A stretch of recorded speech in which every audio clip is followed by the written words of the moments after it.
Hi, welcome to another Q&A with Filmmaker. We are very lucky to have the one-man extravaganza that brought us Disasterpiece. And that's going to be part of the 2021 DLFF Film Festival. And it's going to be online May 28th to May 20th. Welcome, Sean. Thank you. Happy to be here. You know, you epitomize my film festival and independent filmmaking in general.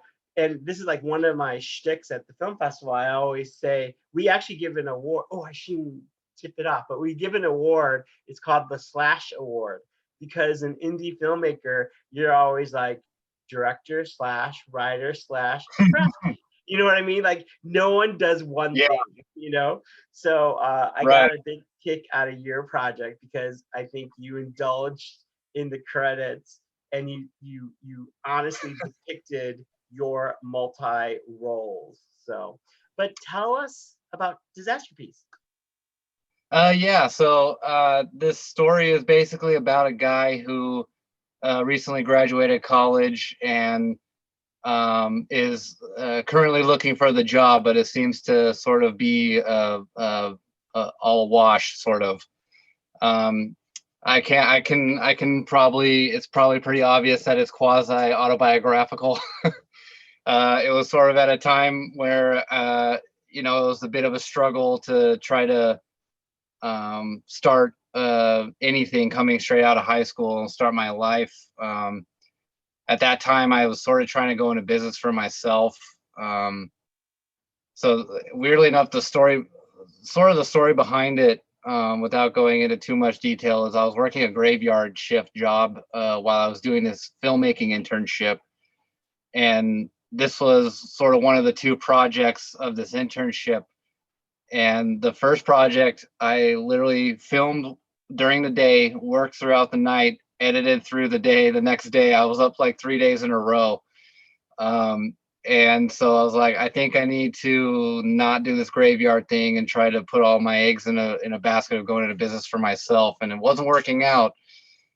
And the second project was Disasterpiece, and what happened was everything sort of, my cast bailed out the last second, which meant I had to bail on the location, and everything just sort of bailed. I said, well, I got to come up with something for this project. So I was like, I'll just do it myself. And it was basically a one-man band, and I sort of wrote the story in like a day and wrote the script for myself. I was like, I know all the lines, so let's do it. So that's sort of the story behind the film. Well, I gotta give you credit, Sean. Like it did not look like a one-man operation. Like, I mean, I'm actually even picturing the very first shot. Like, you know, Hmm. in hindsight, like, oh yeah, a guy could have done that. But like literally, in your car and everything, like it really did look like it was like there was a crew. So I give you props for that. And then Thank you. also just, kind of digging in there, like getting your hands dirty and saying, I'm gonna Hmm. get it done. Especially an indie filmmaker, indie films, I always say this, like, especially in Hollywood or wherever, actually anywhere, you make an indie film, you literally do not know if it's going to go until everyone is there. Yeah. Because in I'm not saying that they don't have legitimate reasons, but they, you know, whether they're flaky or something legitimate. But the problem is like, at this level, like it's not like, they're contractually obligated or anything like that. So Right. Right.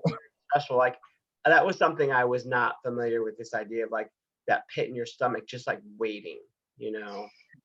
But Yeah. you did a great job. And I think, what Thank I you. really loved about it was, it was relatable, hopefully not as relatable as like hopefully it wasn't as accurately depicted as what you're going through. But I think the emotion of like really, wondering like where I'm going and am I going the right path? We all experience that. So Right.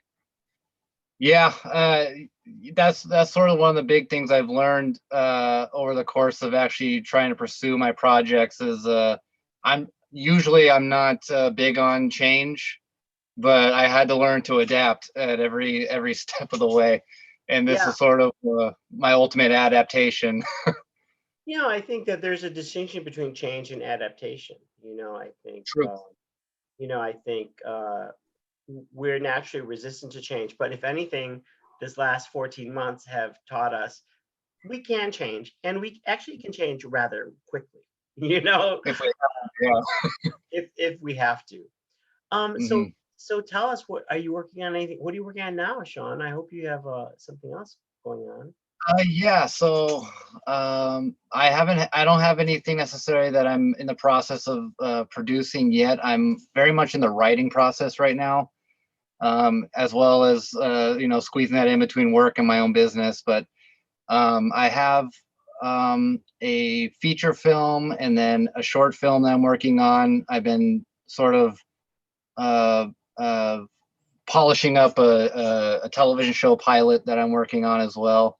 So I got sort of a lot of things in the air in terms of writing wise. They're all sort of I'm big on comedy, so they're mostly comedy based. But one of them is a drama. Are you pursuing acting like separately from your writing and producing? No, I'm actually pretty more on writing and producing. I sort of anything I've acted in, I've sort of fell in it. Yeah, great. But yeah, Well, you did a great job. I hope our audiences tune in because it's definitely relatable, and it's remarkably well done for the size of your crew. well, I appreciate it. Yeah, I got a lot of slashes on this one. Well, best of luck to you, Sean. Thank you so much for taking the time out to talk about Mhm. Disasterpiece. I wish you nothing but success moving forward, and I have no doubt that you'll continue to pursue your passion, but also be successful.